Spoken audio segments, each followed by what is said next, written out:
Today I will try my best, although among those outstanding group of speakers, I would like to share with you the lesson learned as well as the impact that have been achieved before I have become the president of the Union of Youth Federation of Cambodia, as well as throughout our volunteer work.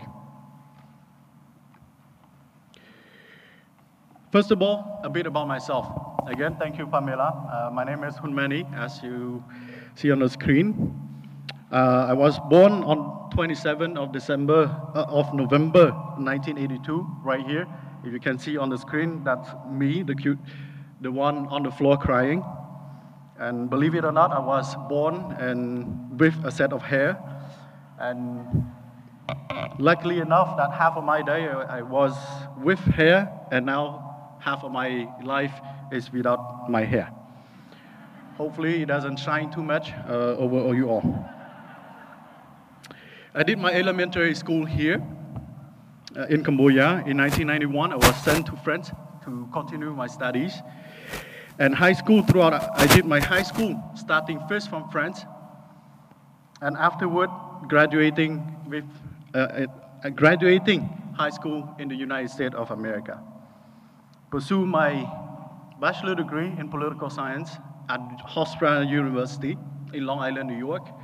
And if some of you may know that Hofstra University is the university that has been holding and hosting the second debate of the United States presidential debate, the second one for the past two electoral campaign. Finishing my bachelor degree in political science, I pursue my study in Australia, graduating in Master of Art in International Relations, and I believe that some of you here are from Melbourne University as well. So am I. And so how many of you are from Melbourne Uni? Wow, glad to see all of you. Finishing my master degree in International Relations, and in 2009, I have received a grant from the Department of Defense of the United States of America to pursue a master degree in strategic security studies, focusing on counterterrorism. And as for work experience, in 2007, after finishing my master degree in Melbourne University, I joined the Prime Minister Cabinet, working for him, under him as his personal secretary, in which I was able to join the different meetings as well as ASEAN, Asia-Europe meetings, ASEAN, and East Asia Summit. Being part of the discussion at the highest level would be also a very good lesson learned. And I am also the president, and currently I'm no longer his personal secretary. From July 2013, I have been elected to be a member of the National Assembly of the Kingdom of Cambodia. And currently, not only I am a member of the National Assembly, I am also the president of the Union of Youth Federation of Cambodia. Against this context and as well as this background, then you wonder yourself, how did I get started in volunteer work? Political science, international relations, but I end up doing volunteer work for now. It started with a few friends of mine. I think in 2011, we started to discuss that answering to one question is, how can we give back to our society? How can we contribute in our small way to what people can do, can receive from us, as well as society in general? So after the meeting, we came up with a movement called Youth in the Cause of Motherland, and which is a bit very similar to what, that is an answer to the question, probably the famous quote by former President of the United States, J.F. Kennedy, ask not what your country can do for you, but ask what you can do for your country. So this is a way, and throughout 2011, starting with the different activities, which I started first was blood donation, tree planting at the border near Pravahir Temple. And from now on, I have met many friends, many colleagues that still are with us today. I have experienced getting to know youth, seeing their potential, seeing their ability to think critically, as well as their ability to deliver and think outside the box. And since then, I have not looked back, and volunteerism is part of my job. So what exactly is volunteerism? I think we are all involved in volunteer work, but then we should ask ourselves, that exactly what is volunteerism. So according to the Collins English Dictionary, the principle of volunteerism is defined as the principle of donating time and energy for the benefit of other people in the community as a social responsibility rather than for any financial reward. Of course, I am also well aware that there's other definition. The UN has its own definition of volunteerism, but regardless, this is one we should go with today. And of course, there are some also skeptics who believe and who will also say that volunteerism is what? Has no profit or private gain to make. That has no material reward. It is selfless act. Spend tons of energy and time, and then for who? Most time, not even recognize our contribution toward our volunteer work. Then the question is, why do we do what we do? Why do we do what we do and keep on doing and improving our volunteer work? This is what the central question that I will try to answer and try to convince you that volunteerism matters and it starts from each and every one of us. What are the positive points to take away and why we should get involved continuously? That's why we are here, and I believe that is why all of you have traveled all over the world to be here in Cambodia to share the experience that we all have, our experience in volunteer work in each country and each context, and here the lesson learned and the impact that we have made a difference for the people and for society and for our nation is an important aspect for us to answer. As mentioned, I am the president of Union of Youth Federation of Cambodia. I am close to being 2 years in my serving time. But I would like to also let you know that this organization is not 2 years old, but actually 35 years old. It was born in December 2nd, 1978, that has the name of the United Youth Association for National Salvation of Cambodia. And in order to understand how we came to be and how it started that age, I think we need to look at the context of Cambodia at that time. Cambodia has been, although indirectly, but heavily impacted because of the Vietnam War. During that time, I think many things has happened for geopolitical reasons, for ideological presence. But unfortunately, Cambodia is located in an area of geopolitical importance then and continuously now. The Vietnam War impact heavily on Cambodia, and one of the main issues that has been impacted, although indirect, is the bombing that occurred between 1968 and 1973. In all, 2.75 million tons of bomb have been dropped, 230,000 sorties. I think any of you with the Air Force of the military background would probably understand that more than I do, and across 113,000 sites. More than that, and that is according to the research and declassified information by the Department of Defense in the late 1990s during former President Clinton's visit to Vietnam, and published by the Yale University. Another important and indirectly and unintentionally affect because of the Vietnam War and the bombings, is the rise in popularity of the Khmer Rouge genocidal regime. That is, according to Ben Kiernan, that is, the bombing directly contribute to the rise in popularity of the Khmer Rouge with the Cambodian people. And more, other than that, the Khmer Rouge genocidal regime is, according to some scholars, comparable to what Hitler was during World War II. The rise of the Khmer Rouge started and officially with the fall of Phnom Penh on April 17, 1975. It lasted until January 7, 1979, and with under their rule starvation, massacre, forbidden of religious practice, mass execution, and genocide, claimed the lives of almost 3 million Cambodians in less than 4 years.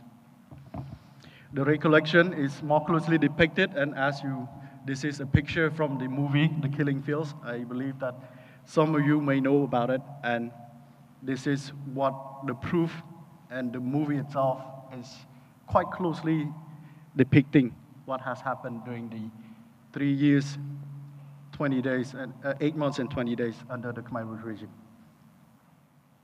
And on that note, I would like also to thank each and every one of you that is representative of countries, donor, who have actually continuously donated and funded the extraordinary chamber in the court of Cambodia, or in short, ECCC, that is a hybrid international court that is prosecuting the top level leader of the Khmer Rouge, so to find justice and closure for the victims, the survivors, and keep the memories and atrocities of the Cambodian who have suffered during the Khmer Rouge regime.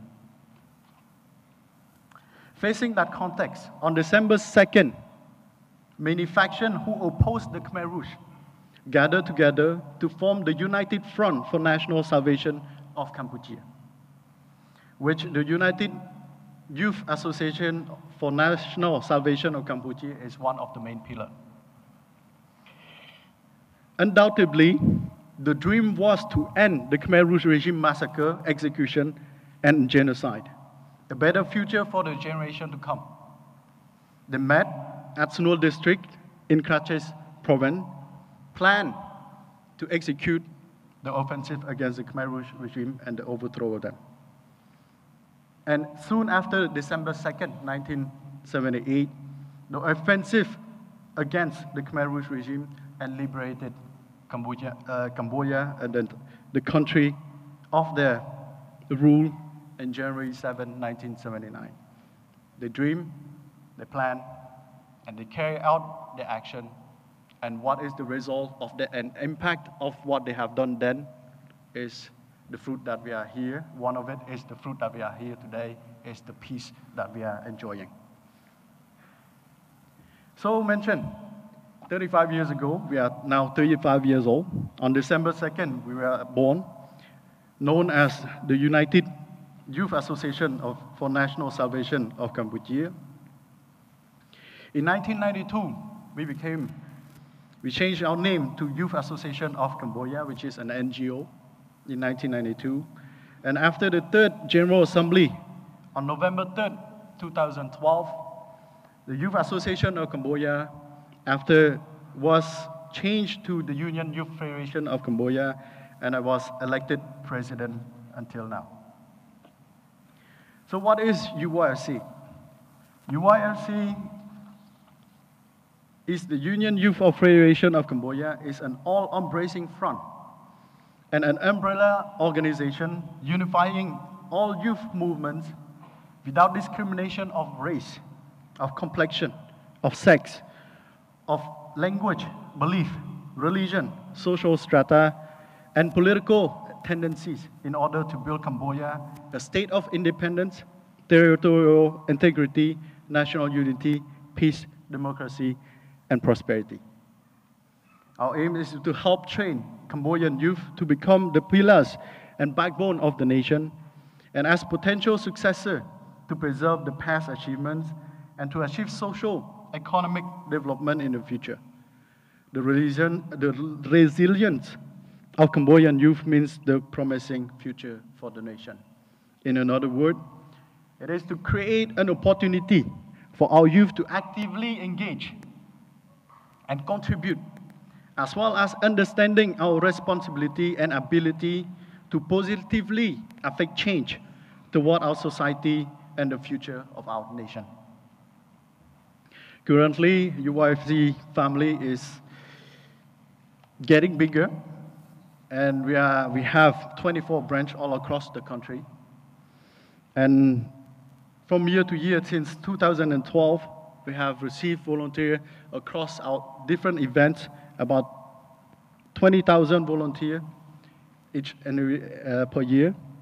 That is, for example, in 2013, marking the 35th anniversary of the Union of Youth Federation of Cambodia, we gathered about 20,000 youth joining us and doing a concert all together to thank them for their volunteer work, for their contribution and impact on society, but as well as remember and celebrating what we have achieved. Our partners is the we have partners as well as support of the Royal Government of Cambodia, and I have to specify that it's only in kind and support, it's no financial. The NGOs, private sector, international, regional youth entities. We have an MOU with the People Association of Singapore, All China Youth Federation of China, and also with our counterpart in Vietnam, Federation of Youth Federation of Ho Chi Minh. So what are some of our activities that we are focusing on so that we can create an opportunity as well as through our event for youth to participate and understand and get benefit from it? One such an activity is the remembering of December 2nd, and as mentioned, that one of the main reasons why we want to remember that day is where we never to forget where we are from. But not only that, it is to celebrate, to get together, strengthen our bond, but also celebrate what our achievement and impact and contribution to our society. It is done in two forms. One, we do a camping on site. In 2002, we gather all youth from across the country, member of Union of Youth Federation of Cambodia, on site of where 35 years ago it all happened. So rather than just teaching them by slide, we went on site at Snow District, camped for 2 nights and 3 days, listened to the survivors as well as those youth who were involved in the incursion against the Khmer Rouge regime on site, and understand, so we are able to reflect on what has been done. And the concert is reminding us as well and celebrating as well. We also involved in sports, that is different sport, but mainly soccer, which is soccer league that we have a program of. Tiger street football, which is a cage-based football, as well as volleyball. Sport offers the opportunity for our youth to express themselves through their loves of sport and to form friendship along the way. Of course, of a friendly competition manner, but also it does help to allow youth to stay away from ill activities in society, such as gangs, stay away from illicit drugs and other activities that is not acceptable in our society. For example, we just held recently our competition on volleyball, and a few of the members of the UYFC Prevent team are those who were involved in using illicit drugs.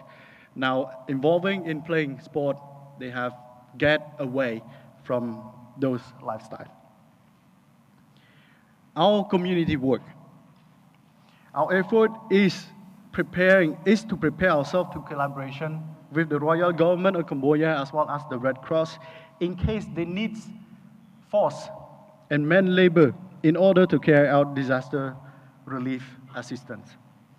In 2013, for example, Cambodia was hit by a heavy flood, and that URC involved in the assistance and disaster relief.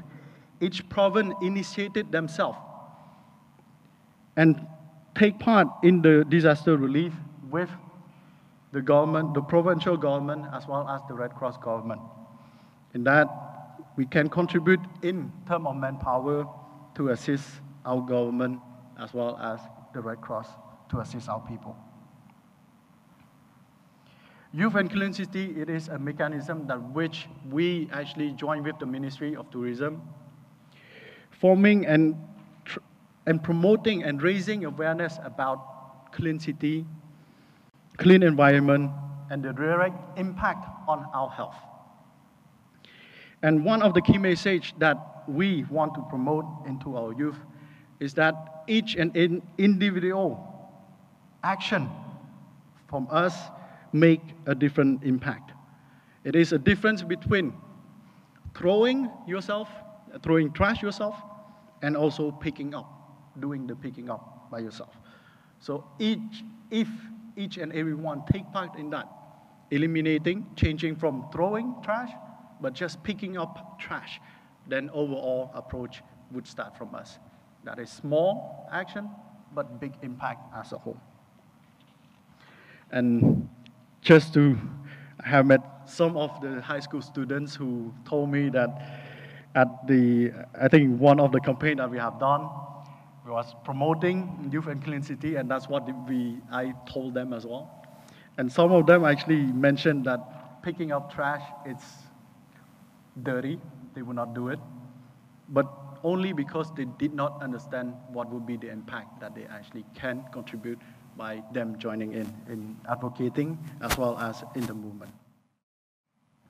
Another activity that we have done and continue to assist is helmet and traffic accident prevention. Working closely with the National Road Committee and Helmet and Accident Prevention, we are organizing and raising seminar to raise awareness about the importance of wearing helmet. I think Cambodia is at a point where it is becoming an increasingly a big problem, where in 2012 alone, 1,966 persons died, and 83% of them were between the age of 15 and 55 years old, and the majority of them died because they did not wear helmet, both in front and in the back of a motorcycle. And I remember a colleague of mine, I think an expert from in this field from Japan also, they mentioned that in Japan, just to campaign for this awareness and people to actually follow this rule, helmet wearing as well as seat belt wearing, it takes quite a long time. So education is the key. Mechanism, the legal means that the government actually put in place. If it doesn't start by understanding it, the risk of dying and the ability to actually prevent it by your individual action, especially paying attention, I think doesn't matter how much you spend, it's not going to be working. So education is first the key, and raising awareness is important. Another activity that we have been heavily involved in is blood drive. Blood donation is something that is matter, and blood donation is something that directly impacts in saving life. And we need to start understanding by each and every one of us why it matters. I think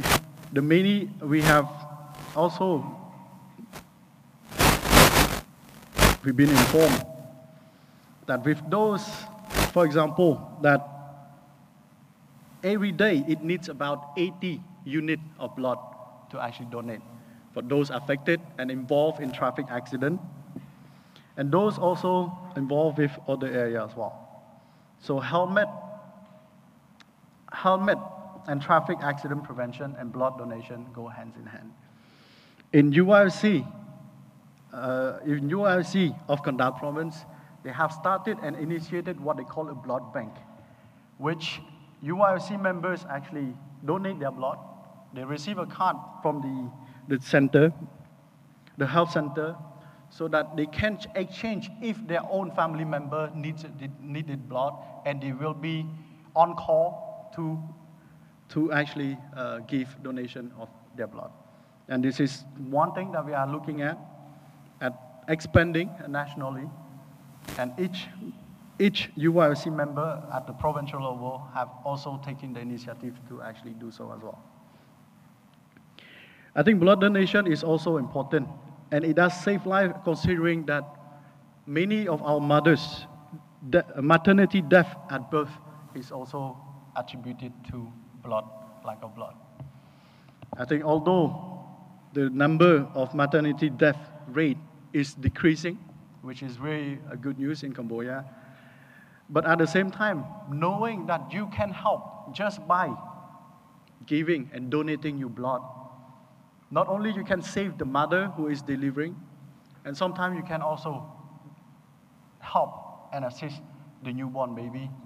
The question is, would you do it? And what if that person is somebody related to you?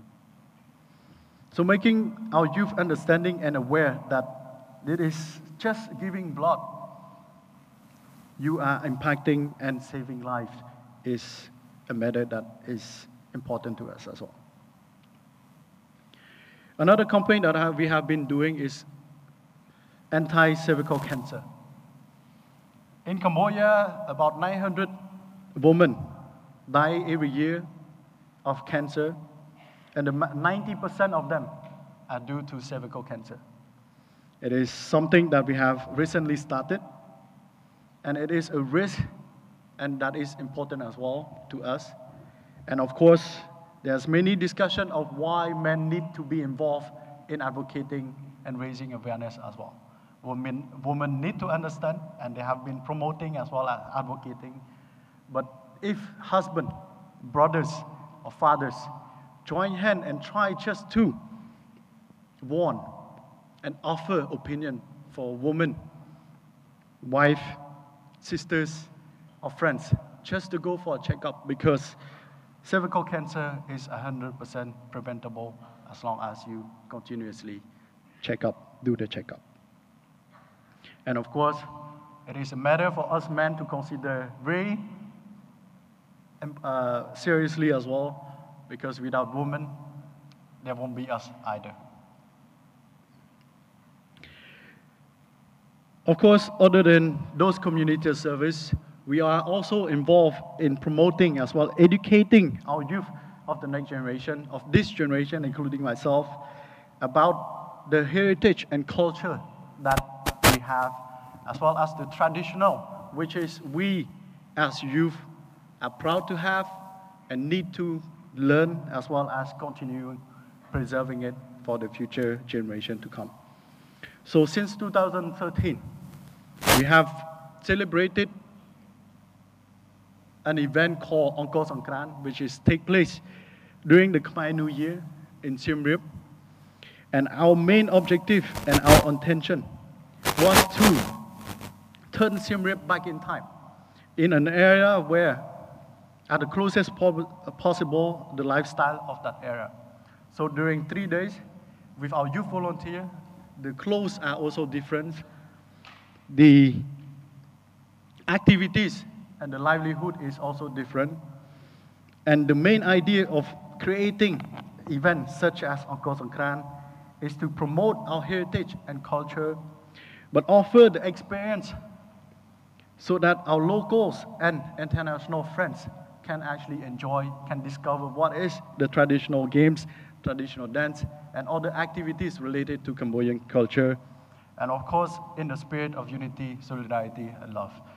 And without further ado, we have a video so to show you what exactly Angkor Songkran is, and please enjoy. Cambodian Khmer New Year, during Cambodian Khmer New Year, in which in practice that every Cambodian actually get away from their stress of work, go back to their province and stay together at the house with family to enjoy. And each and every year, those months, Phnom Penh becomes very deserted.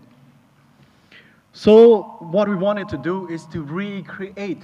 We didn't want to eliminate that it is a time of the year that individual relatives actually get together with family. But we want to do that at a bigger level, where is to get a bigger, which is among Cambodian family to celebrate it all together in Siem Reap. And at the same time, providing an opportunity for our international friends to enjoy, to discover, and experience.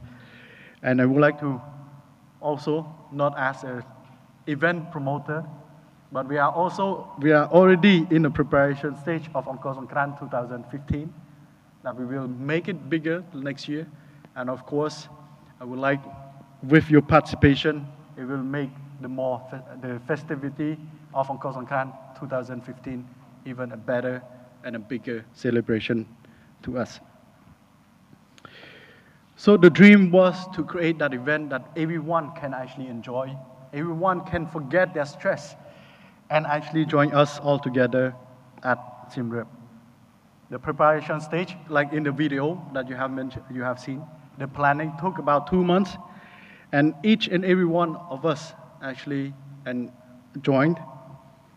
And during the preparation stage, as well as the preparation and creation of Angkor Songkran, I would like to proudly say that it's all done by the creativity and the ingenuity and ability of our youth. There's no one else, it's all UYRC. And we allowed our youth to divide into different responsibility and come up with their own vision about what they want to see.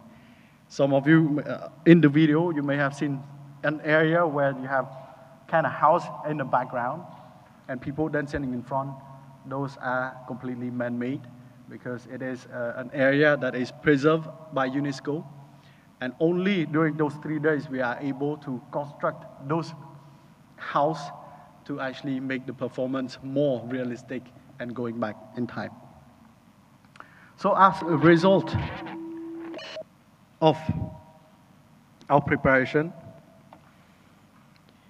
in 3 days with 3,000 volunteers, we have gathered more than 300,000 people, both Cambodians domestically and also overseas and international friends joining us for the entire 3 days.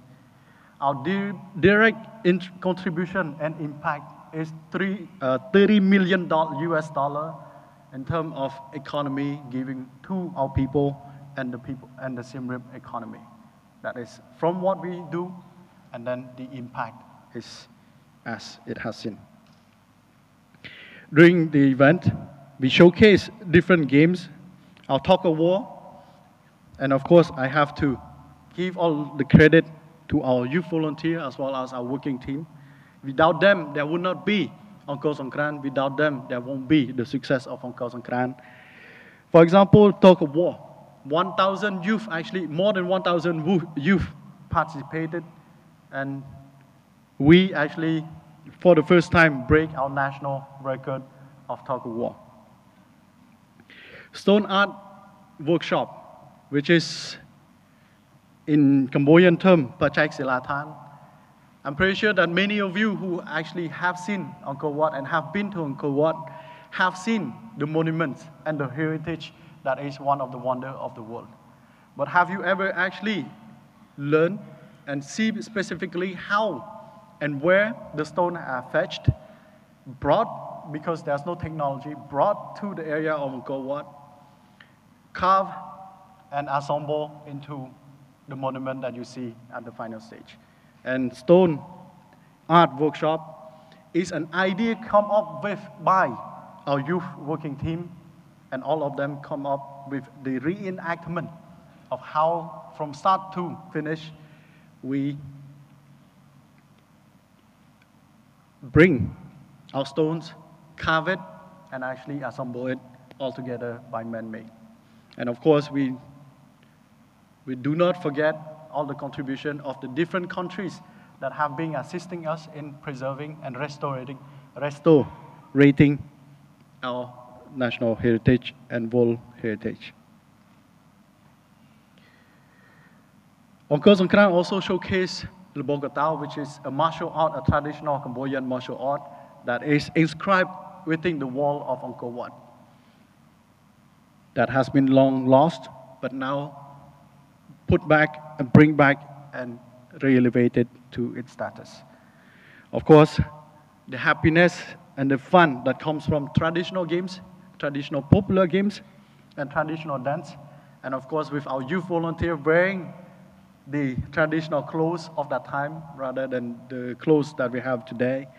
So to reenact what it was in the era of in the Angkor era. Of course, needless to say, we also observe our religious practice as it is the tradition and the culture. Again, everything that has been done and has been achieved cannot be without the contribution of our youth volunteer. And all of them gave us, through sun, rain, and hard work, tiredness, they all accomplished their mission with dedication, with smile, and with highest responsibility. So all the success of Angkor Songkran is all due to the 3,000 youth volunteers that we have, and many of them, a few of them are in the room as well. So why all the activities matter? And why should we, how does those activities illustrate and answer the original question that we have stated at the beginning? So why do we do what we do and keep on doing and improving our volunteer work? Why we do what we do? Because throughout the events, as well as our volunteer work, first of all, you learn how to manage your time, to get involved responsibility and actively carry out the mission set in order to accomplish your mission. You get to know each other, increasing the bonding, the friendship, and getting to know more and more people within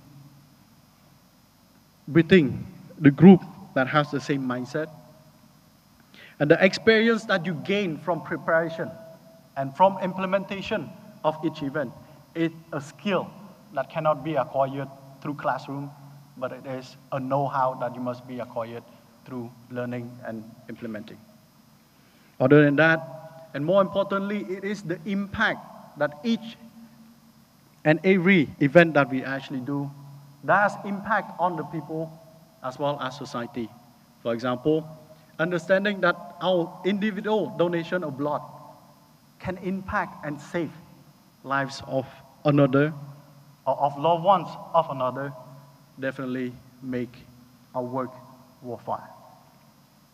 But what keep us on going, on doing and improving our volunteer work? I think there are many factors, but for me, I believe there's three important factors that is important for us to keep on moving forward and be strong and be firm on our position in volunteer work. First of all, I think it's motivation. Without motivation, I think in any work, academically, socially, or publicly, or private sector, without motivation, I think it is hard for us to keep on going. Yes, it is true that without motivation, we have to accomplish or do certain work because our work requires to do. But then without motivation, I believe that you don't have the strength and the will to actually keep on doing what you love to do. So motivation is the first. But motivation, I believe, starts from somewhere. And I think the second one is hope. I think we start from hoping that doing one specific activity, we will achieve something. For example, studying, preparing for an exam, we hope that we can pass. And involving in volunteer work, as well as youth and clean city, just picking up trash, we hope that our individual action can get to a complete picture, which is the overall cleanliness of the city. Our individual blood donation, we hope that it can save life. But then hope is a unit of chance, I would say. It is, I think, as just raised right now, we study for an exam. We hope that we will pass the exam. But hoping is something of 50-50. Hoping is not something concrete that you can be confident of. It is, for example, I hope I can pass my exam. You never know what it will be. Hoping through your individual action and activities, especially in volunteer work and humanitarian work, it is always something that can be challenged, can be questionable, I think, from time to time. I believe a third point is important to keep everything in check, is a belief. Yes, some people may say that belief is a bit idealistic, but I believe that in a world where, in the term, I think in international politics term, I think it's of realist perspective of individualism. I think belief is important for each and every one of us who actually participate in volunteer work as well as in humanitarian work. It is belief allow us to see the goodness in the people. Once you see people as somebody who is selfish, individual, take more than give, then yes, the world becomes in a certain way. So belief is important. And I believe that with belief, I think that with belief, hope and motivation goes a long way. And all 3 points all together, you have to believe that your hope can become a reality. And with motivation and dedication, you can actually accomplish everything and anything that we set our mind to. Dare to dream, plan it, and do it. I think that's the rule of the game.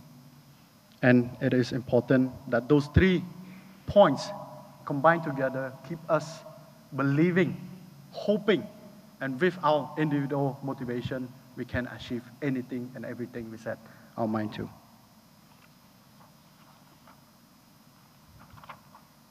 But dreaming is not only the beginning. I think we have also mentioned, I think this morning many speakers has raised, dreaming is important, but it is only the starting point. Dreaming without doing it, it will only remain as a dream. And doing it without preparation and planning, it can not be as effective as the step of planning before doing it. So dreaming, we need not only dreamers, we need also doers, and doers who are able to plan ahead will be, the result would be more effectively as we envision. I don't know what the future may lie, but I believe in certain points, and I believe let's believe in yourself, and your individual action matters and impact positively on someone else's life as well as society you live in. Believe in each other, and that together we can achieve so much more. Believe in the good nature and intention of each and every one of us. Believe in the future. Believe that we can make a difference through our individual action and become an individual who gives more than take. Let us believe. Thank you.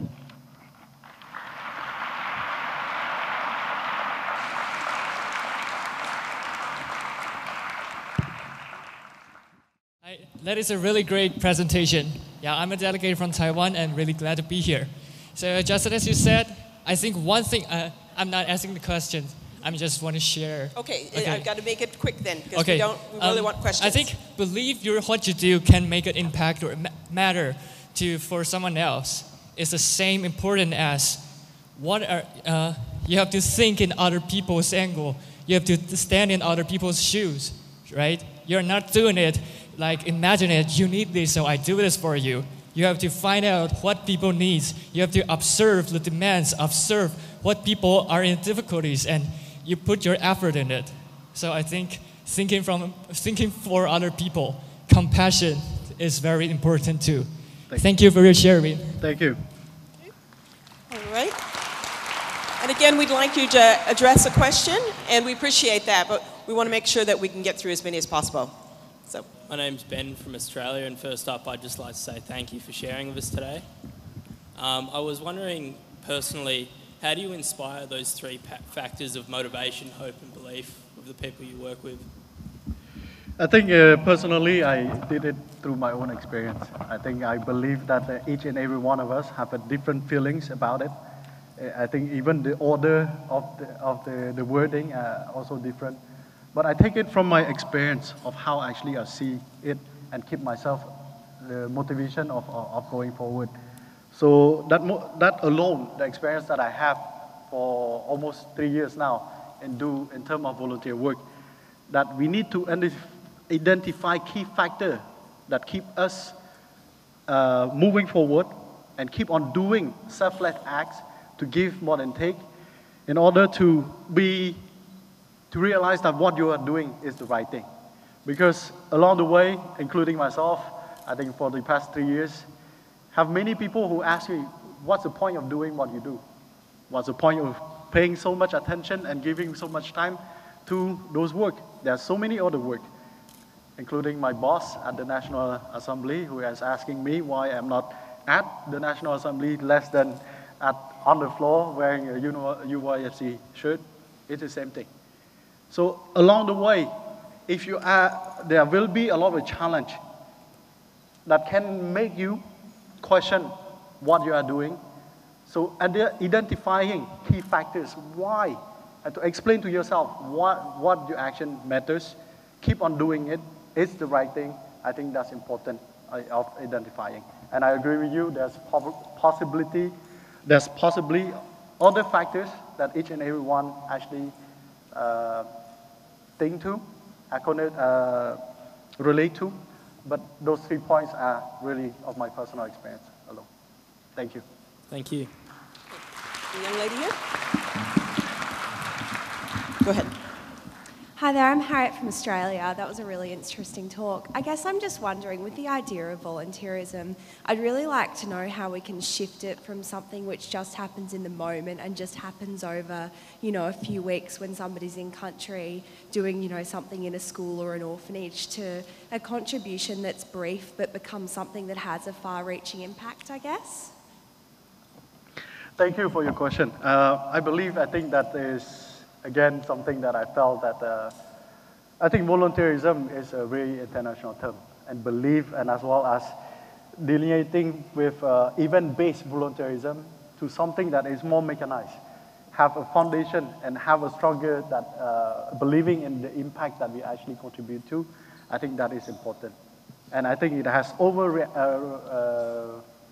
reaching. Doesn't matter if you are from Australia, from Cambodia, or any other country. It is a foundation that actually allow us to believe in what we do and continue to what we do. Okay. Thank you. Over here. Hi, my name's Sasha. I'm also from Australia. I just noticed how many volunteers you have, and it's really great. And I was wondering if you had any advice of why do you think volunteers choose to volunteer for your organisation, and how could we, in our own organisation, improve how many volunteers we have? Thank you very much for this question. First of all, I have to say that, of course, I'm talking on behalf of Union Youth Federation of Cambodia, and then I will only talk about my own experience. But definitely, there's many other NGO that have activities, and so many volunteers are actually joining as well. For us, I think it is the event in itself.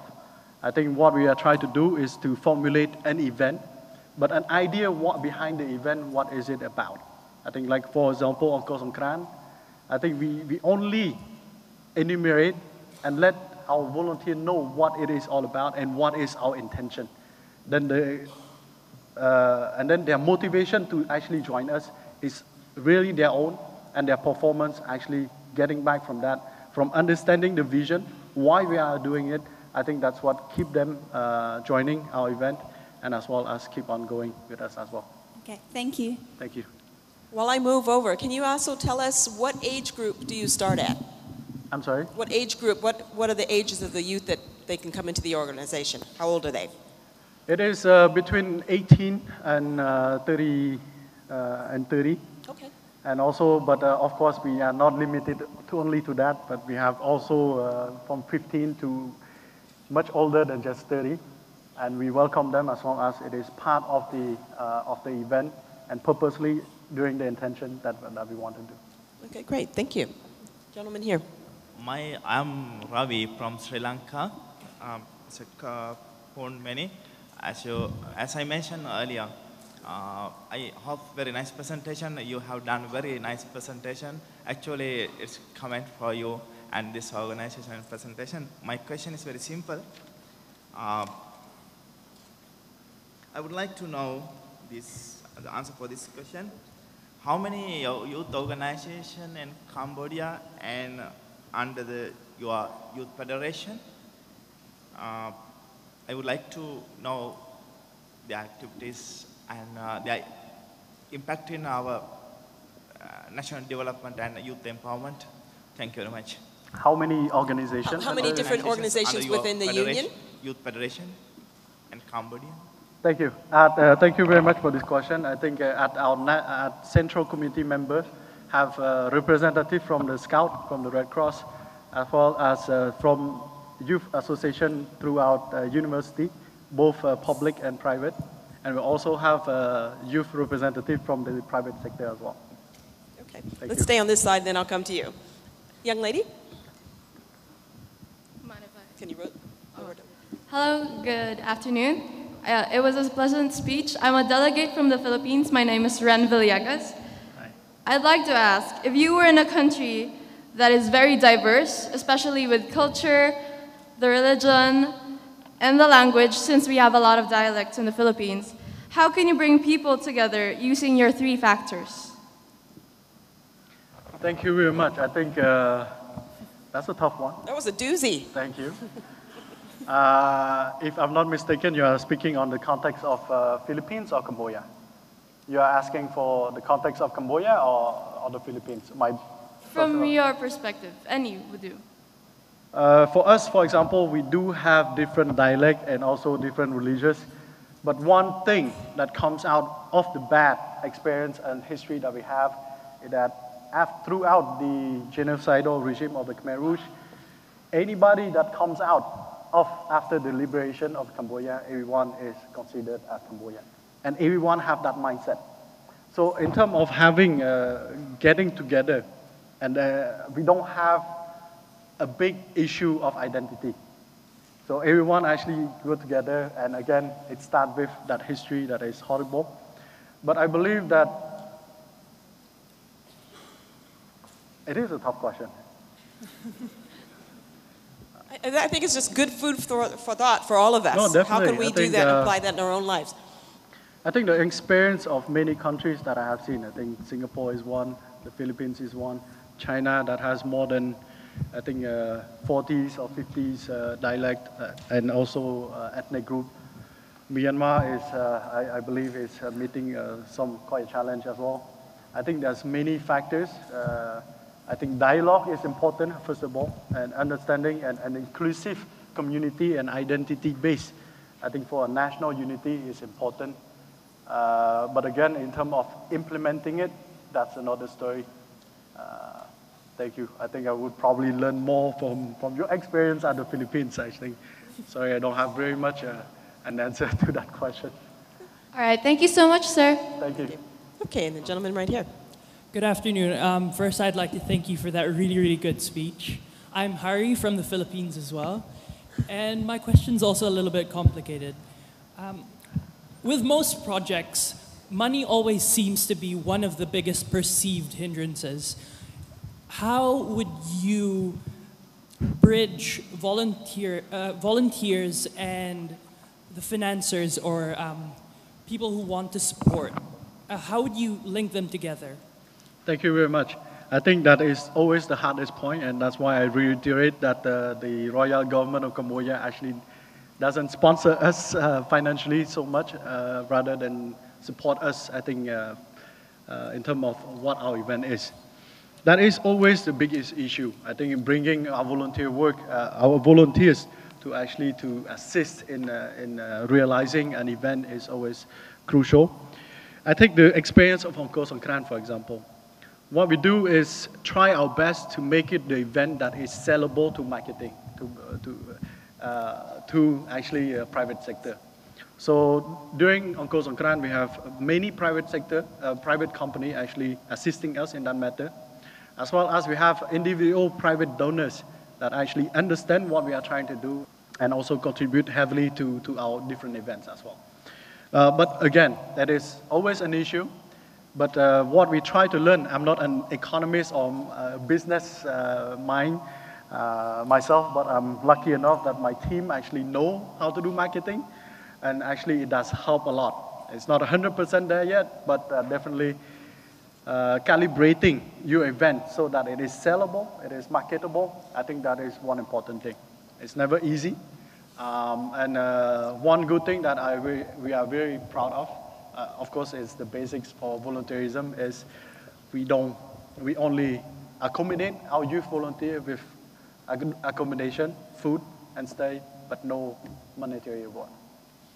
That helps a lot, and actually some of them oppositely actually contribute even more to our event. Thank you. Thank you. Okay, one from the middle. Hi, I'm Riza, delegates from Malaysia. I have 2 questions. Okay, we're going to limit you to one, so choose one. Choose one only? Choose one. Okay, I will make it simple. Okay, you said that there are 20,000 volunteers that engage with the UYLS. So it's specific only for the Cambodian. Why don't you open it for those outsiders? And also one more thing, normally when we want to do something... Let's stay with the one question. Okay, so you want to ask that, why don't you open it out to people outside of Cambodia? Okay, one question only. Thank you. Thank you very much. I think we welcome very much our foreign partners as well as foreign friends, I think, joining us. I didn't elaborate very much more. Angkor Songkran 2015, for example, we welcome any friends. I think we have positive feedback from our friends from People Association of Singapore, who will be sending a group of youth volunteers to participate and also join our event at Angkor Songkran 2015, as well as we are working closely with many more embassy and ambassador to actually allow them to actually join us. Remember, we are only about 1.5 years old, close to being 2 years. We are so many things that we have done domestically, but internationally we still have a limitation. I think in the next week or so, I'll be traveling to actually Malaysia and discuss with our Malaysian counterpart about our collaboration at the youth level. And I think the next few days we'll be talking about, discussing with the representative of the Russian Federation about our collaboration as well. We are very much welcome and very open to international and regional collaboration, but I think with our limitation of financial resources and other resources, we are actually doing it step by step and whatever we can. We are very welcome to everyone who can. Okay, thank you. Okay, gentleman over here. Good afternoon, everyone. My name is Ratana. I'm a Cambodian delegate. And thank you so much, brother, for your best sharing experience. I have one question for you. This question is very big for you. As your vision, what is the main priority strategy should we do to change our country to become the development and famous country in the world? I'm sorry. Okay, can you repeat it and just slow down again? I just want to ask you through your vision, what is the main priority strategy that we should do to change our country to become the development and famous country in the world? Thank you. I wish I was the Prime Minister to answer that question, but I'm not. But definitely I would offer my own perspective on that issue. I think it starts by each and every one of us changing their mindset. That we are able and we have potential human resources to compete at the regional, as well as international level. What we need to dream is to make our country much better, #1 in the world, and we should actually start by doing that, having that dream set. But once you have that dream set, you need also to consider what are the steps that we need to be done. For example, you cannot say, I'm proud of my country, but then go babbling about all the bad things that is happening. It should start by the individual mindset. And of course, there's many aspects. What is #1 in the world? Economically, politically, diplomacy, cultural, I think we need to actually consider what is realistic and what is not realistic, and what is the priority and what is not the priority. Economic-wise, I don't think we probably will try our best, but catching up to United States or China, I think it would be hard, even in the region, catching up to Singapore, for example. But we must have a dream very high. And I agree with you totally. We must start by that. And working together of how to reach that factor. And many path is there. But as long as we think positively, and positive change is important factor so that actually we can reach it. Then afterward, you can choose whether it is economically first, I think diplomacy afterward, or political, security, let's not talk about it. But of course, cultural is probably one of the mechanisms that we can have a comparative advantage. Thanks so much, brother. Thank you. Thank you. Please. Hello, sir. My name is John. I'm a delegate from Thailand. So my question is, according to you said that your organization, even you doesn't have something called business mindset, even though you did NGO. So how can you make sure that your human resource or your volunteer, when do their work, if the project get lost or something like that happen, they will feel like demotivated between their volunteer journey. So how can you make sure that not going to happen and it's not going to affect your number that's going to increase in the future? Okay, let's start again. If I'm understanding you correctly, you want to know how he can, since you're not the business person in the group, and you're operating as an NGO, in the event that there's some loss financially, how do you keep everything together? If I'm catching the gist. Thank you very much. I'm sorry, I got it. I got a question now. As we are very young right now, we are experiencing right now, experimenting at the Phnom Penh level, UYC Phnom Penh branch level. We don't have an event that is continuously over time. We are actually now shifting from event-based volunteerism to something that is advocating continuously. For example, one of the issues that actually we are able to sustain ourselves is helmet and accident prevention mechanism, which has the National Committee on Helmet and Accident Prevention Mechanism that is our main partner, as well as an NGO against prevention of accident. These are the event that is sustainable and that actually I can keep on going. Youth and Clean City, because the Ministry of Tourism is the one in charge, and we only contribute in kind, in effort, and in going and then raising awareness to our youth. Then the expense is not very high. Of course, soccer league, and other mechanism, if we cannot find sponsors, of course we will not do it because we won't be able to do it anyway. And I agree with you that before we actually start an event, we need to consider that financial factor first.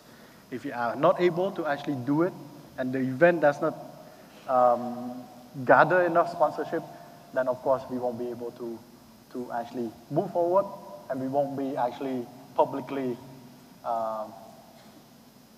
advertised to our youth volunteer.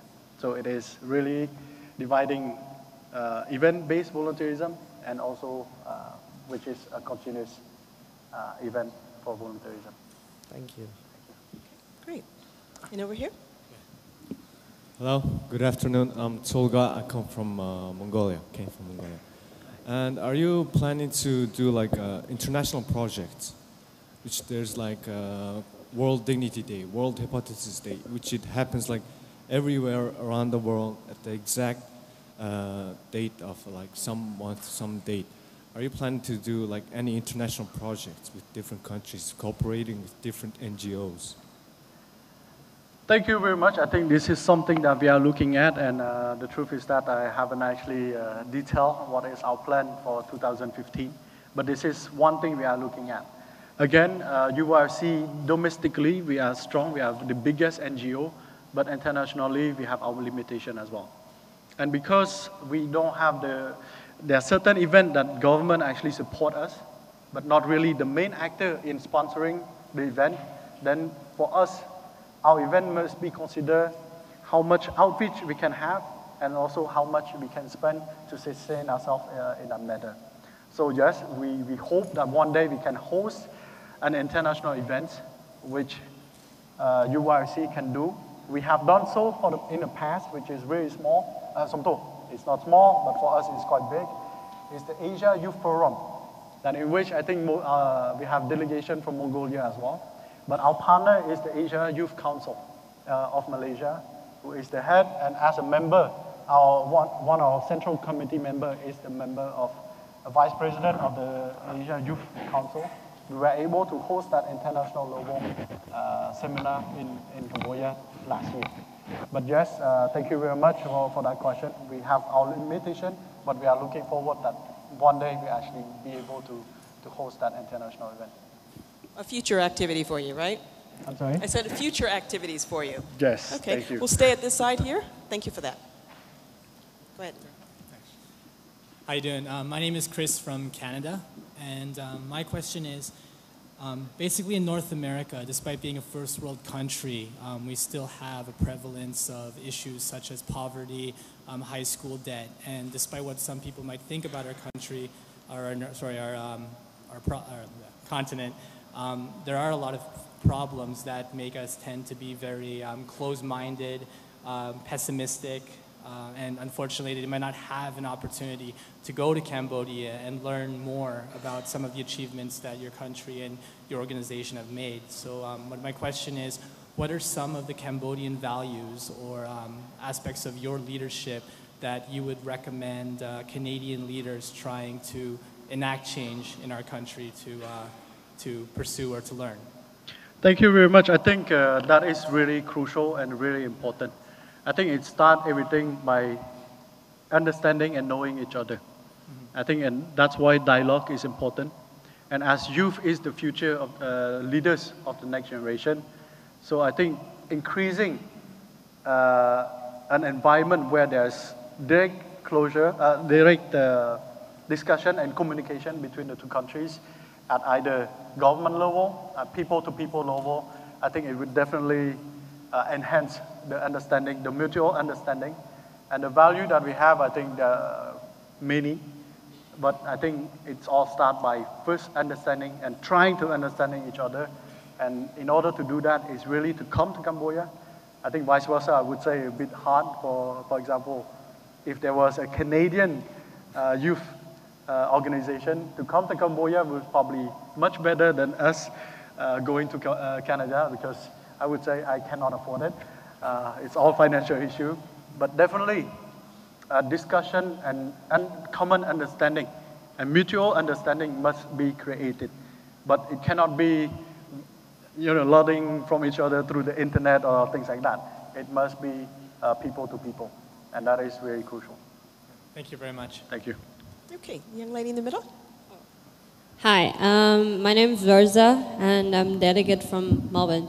I have a question. Seeing that you've done your studies in the US and in Australia, I just wanted to know, how did your international experience influence your humanitarian work? Thank you very much. I think that is crucial. I always say that I love being my experience learning in the US. I think in Australia as well. But Cambodia is my home. So my understanding, I think my nurturing and having experience through my studies in the US and both in Australia, I think coming back here, I am able to see, I think, international perspective, but also how to fit that international perspective into the context of Cambodia. Unfortunately, you cannot have the experience of outside before understanding your own country. So I think giving the value, I think through my experience from what I have seen and combining it with what I have studied through my years doing and learning about Cambodia itself, I think that allows me to, I think, and especially with the youth today who are really, I think, oriented with the IT, with the internet, are very open. I think we can have easily understand each other as well, for that matter. I don't know whether I can actually answer your question or not. But. Thank you. Thank you. Next question. Susday, it means hello in Cambodia, and I'm originally Cambodian. And my question is, under the name of Prime Minister's son, is that the advantage or disadvantage to run such a large institute of youth? And what are those? Thank you very much for this question. I guess it's a really stereotype question, but I don't have any problem with that actually. Yes, there's advantages, but there's also disadvantages. But I think one of the issue that I always have, I think, with this issue is that rather than looking at me as a presenter, you are looking at my last name already, rather than actually judging myself. Well, a lot of people actually judge me from the cover of the book rather than the substance of the book. My presentation was not in the name of the Prime Minister's son. I am who I am, Hunmani, as you can say, and this is my own opinion and my belief and my perspective. The disadvantage is actually, that's one of them, is to be always judged as my father's son. Unfortunately, whatever I say here should be judged by whatever the substance and what I actually brought to the table, rather than my last name covering and overshadowing everything that I said. The advantages is that I believe that it does help from time to time, but because our volunteer event usually does not carry need for any intervention, doesn't need my name to actually open the door. It does help in a way, but most of the time it doesn't matter so much more. Of course, the prejudgment and the downside of it is that I will always be my father's son, and personally, I'm very proud of what my father has achieved.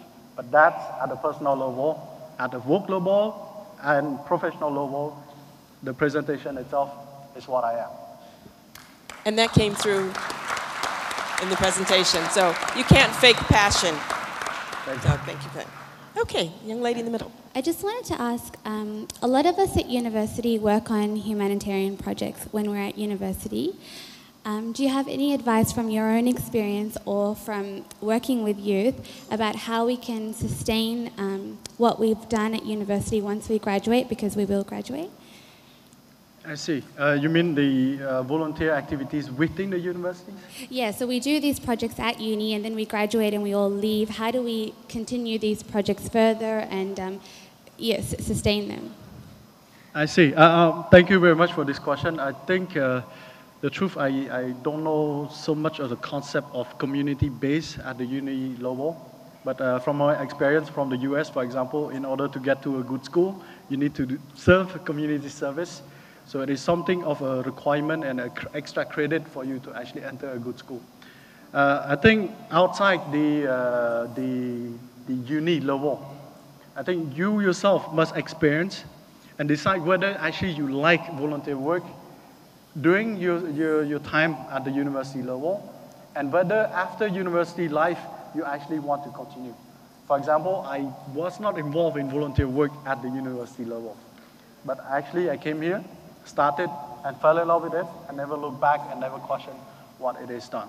So it is very much based on your individual experience, whether you actually love volunteer work, doesn't matter whether it is in school or after school. I think once you actually love it, actually you like it, and you understand the fundamental that is behind volunteer work, I believe that there's many organizations involved in different field of advocacy. And with that, I think it is really up to you whether you actually want to join that volunteer work or not, whether at uni or after uni. Cool, thank you. We'll stay right here in the middle. Go ahead, please. Hello, I'm Gladys from the Philippines. My question is, how do you and your group manage or deal with discouragements, either within the group or from outside sectors? The discouragement? How do you manage discouragements? How do you manage discouragement, either in the organization or outside? I think I was blessed actually in a way that, and I keep on telling my colleague, I think we started very small of what we wanted to achieve. And that's why I put in my second point of let's, it's believe in each other. I think you need not only you need to find a point where you have a firm argument for yourself, but also always discuss with your teammate. Those who are very close to you have the same mindset. Because those who actually try to discourage you is never within the group that understand what you are doing and what's the benefit you are doing. So relying on each other who know yourself, who have the same vision, who have been through together with different events, I think that's what help you more than just your own belief, but feeding back from each other's strength. I'm very glad actually, and I'm fortunate enough to have a very important and able team who keep and with the understanding of what our vision is and what we are doing is the right thing, and always feeding back on each other, weakness and strength, trying to fill it back, filling the gap.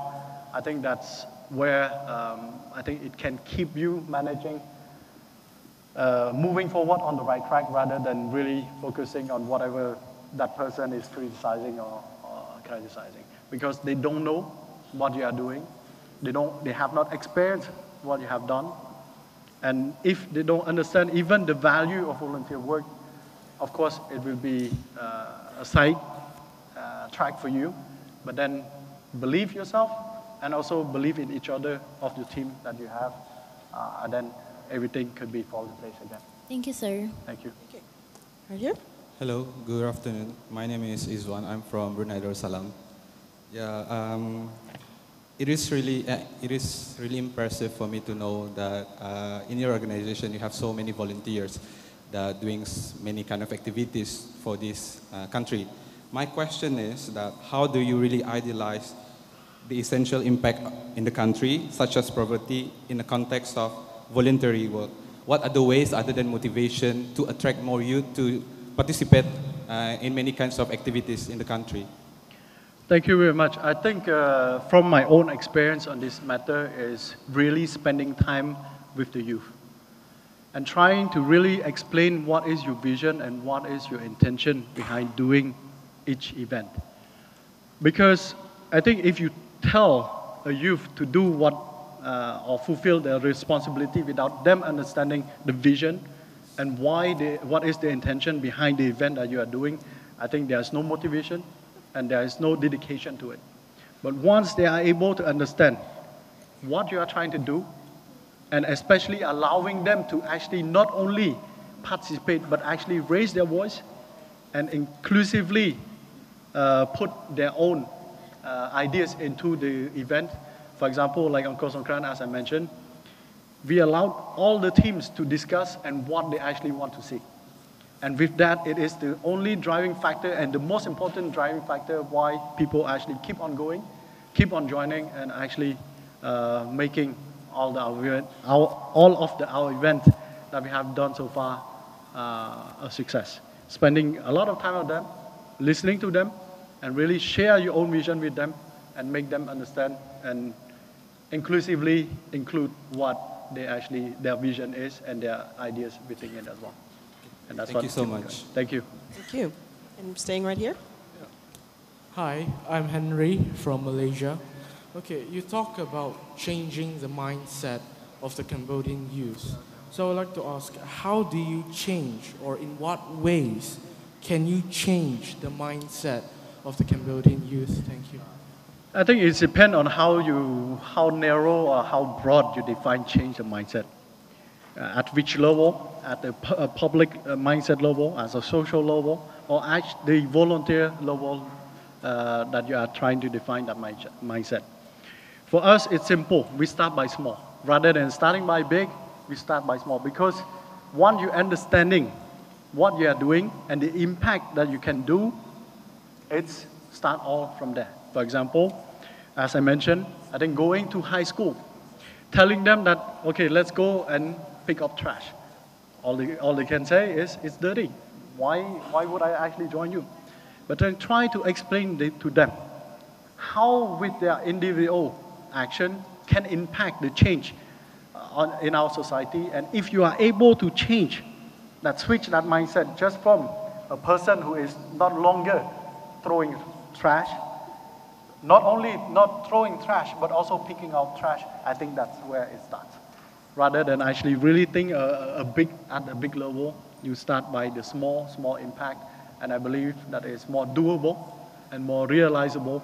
And once you actually turn somebody who used to throw trash into someone who actually can just see trash and then picking up trash, I think that's a big success already. Thank you. Great. And back over to our right here. Good afternoon, sir. I'm Xu Yuxing from China. And we can say a bright future through your work, but I wonder on what situation or occasion you will hesitate. Have you ever hesitated to do some decisions these years? I'm sorry? Okay, can you say it one more time for me? Have you ever hesitated to do something during these years? I missed part. You're saying something about what are you going to do this year? Hesitate. Think about a long time to make a decision. Oh, does it take you a while to make a decision? Do you hesitate when it comes to making a decision? A hesitation on... Decision regarding the NGO? It's very hard to make, yeah. Oh, it is hard? How is it hard to make a decision? Do you hesitate when it comes to making decisions for the NGO? Or do you have to ponder on it? About NGO? Making decisions. Making decision about what? Do you hesitate? In anything in specific? In general, okay. Are you asking, is he having to take time to make a decision on a particular item? Yeah, a decision is hard to make and take a long time for you to thinking about it. Oh, okay. I got it. Okay, I'm not quite sure whether I got specifically what you have. It's really depend on the event.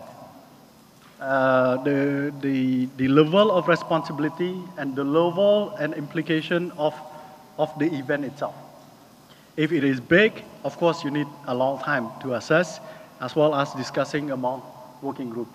If it is small, for example, in 2013, to actually inform our UFYFC member at the provincial level to go assist our people in need right away during disaster relief, that is not you don't need to think twice about this.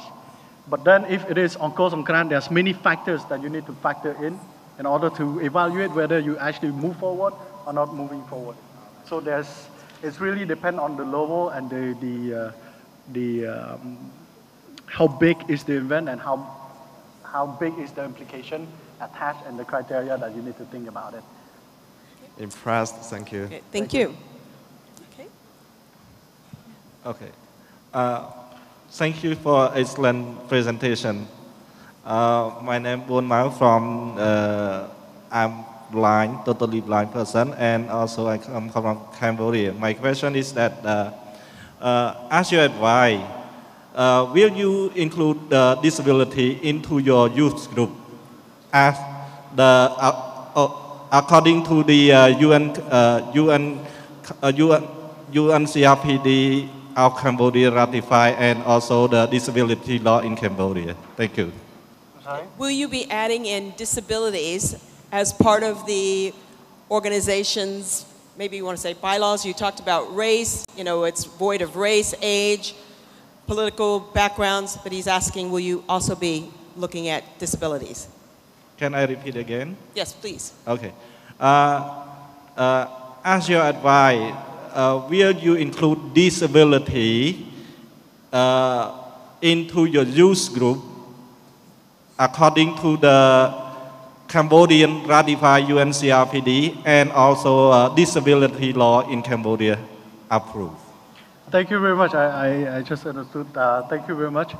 For us, there's no, as it is stated by our article of memorandum, we have no discrimination against complexion or any disability.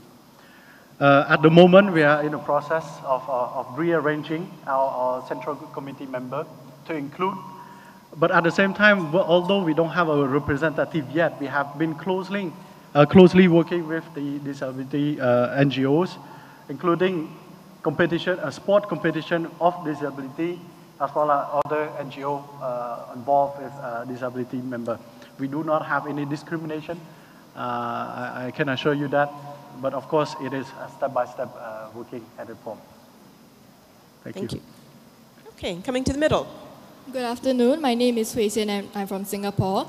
In response to a question earlier, you mentioned that your organization has partnered with Red Cross before. So my question is in relation to international NGOs.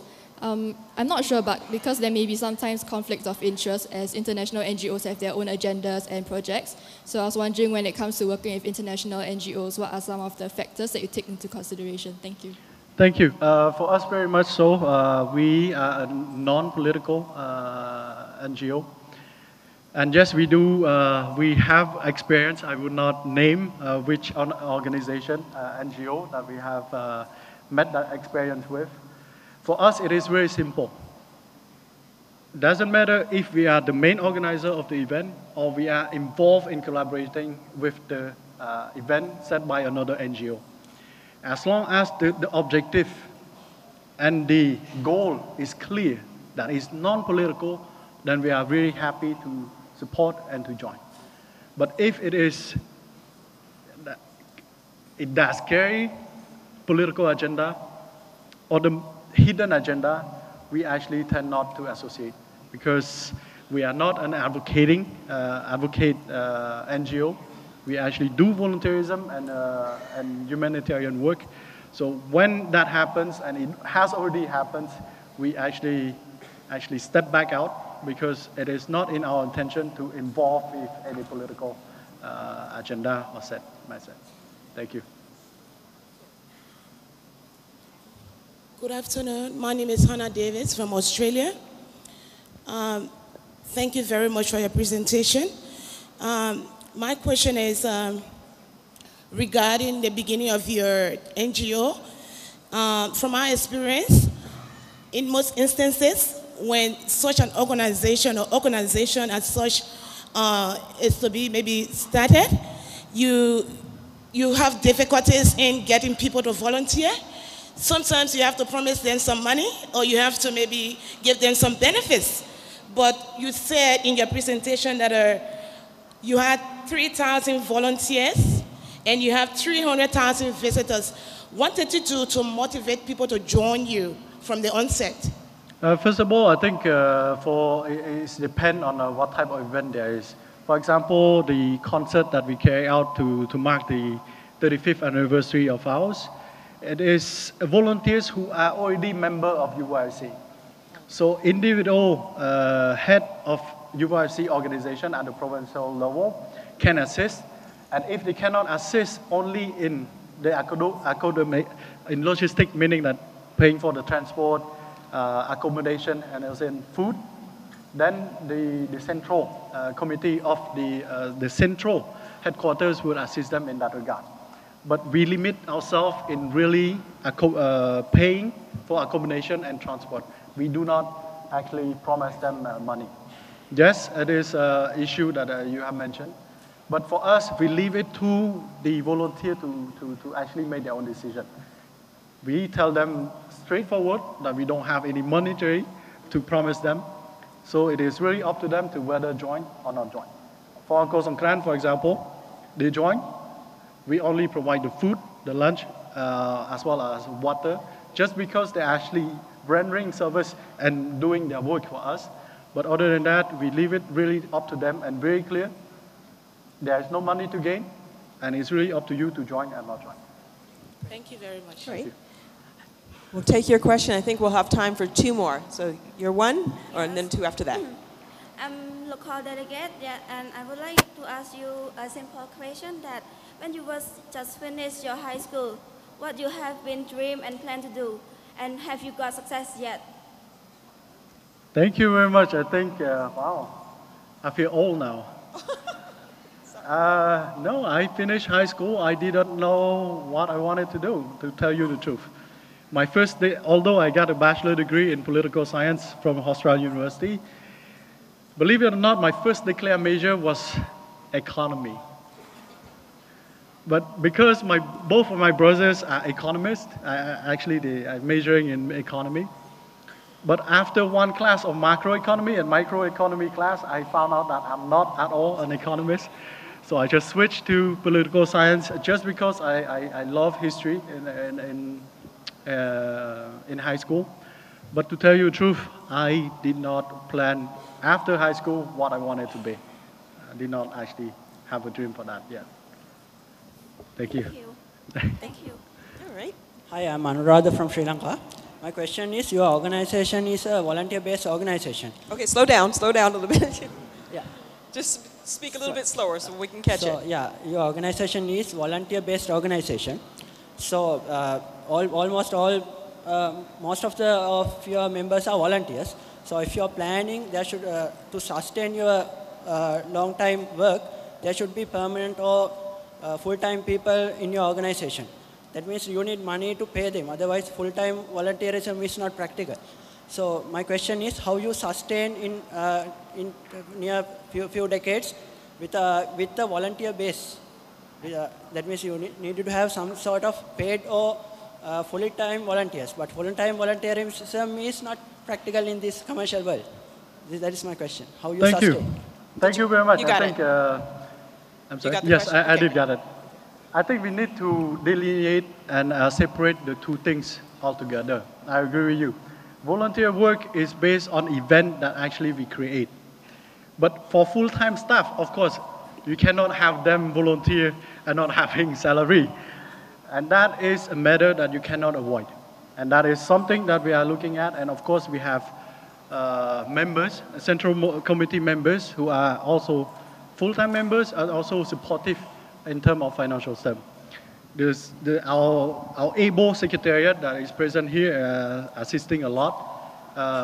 They have a full-time job as well as a salary that goes along with it. Other than that, when you have event-based volunteerism, that's where it becomes a totally different story, which doesn't include monetary gain at all. Full-time staff, no choice. Thank you very much. That is unavoidable. Thank you. Okay, thank you. Hello, sir. My name is Buddhi Vitanage from Sri Lanka. First of all, your plans and efforts should be admired on utilizing youth energy to address the issues of social, economic, and health issues in Cambodia. My question is this. We are in a world which currently discussing on youth inclusion in government policy making. So my question is, what are the points that you think? We know that you have a very large brigade of volunteers, and what is your attempt and what is your approach to address these volunteers in your government policy making? Thank you, sir. Thank you. Can you? Are you, okay, don't go anywhere, so I make sure I'm getting it right. She was asking, you've got all these different people in the organization, but as far as the youths are concerned, how do you talk to the youth and try to get them to come around to the way the government is thinking? Did I interpret that correctly? Yeah. What is your approach in What's your approach policy for making, reaching? government policy making on this large brigade of volunteers that you have? Thank you very much. I think that is a very important question. And that has many NGOs involving in advocating as well as trying to influence government policy on that matters. It's really defined on how you actually separate your objective.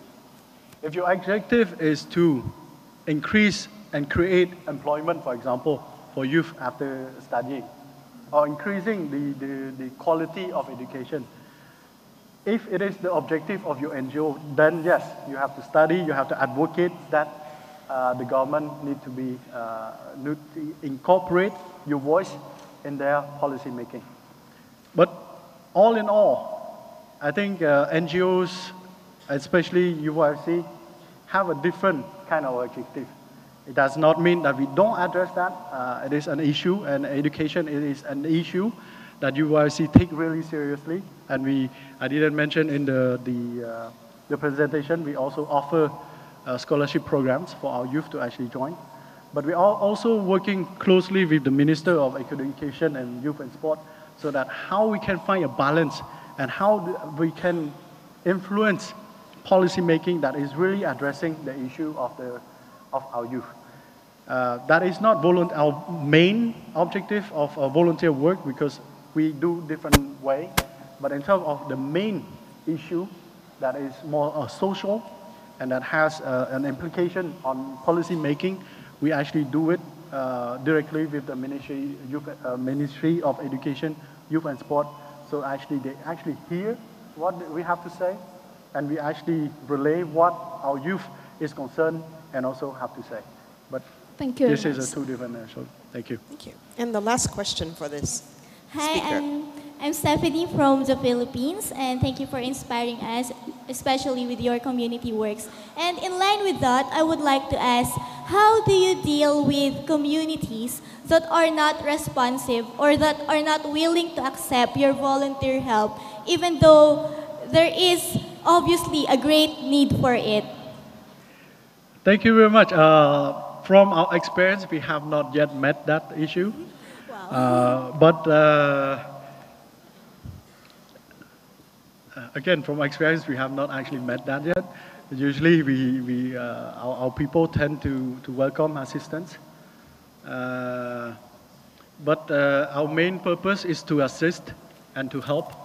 And if there is a case where they don't, of course, we cannot actually force them because their perspective, their judgment is different from what we actually consider.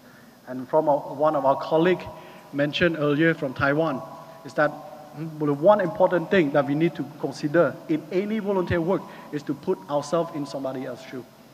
So with our community, if we actually can assess and evaluate that they don't really need our work, then I don't think there's no point to actually pushing forward and actually going against what they actually really want. Again, we have not met that experience, but thank you very much for sharing. Thank you, sir, for enlightening me. Thank you. Well, that's going to conclude our questions for today. On behalf of the group, and I hope you'll join me in thanking our speaker today, Mr. Honmani.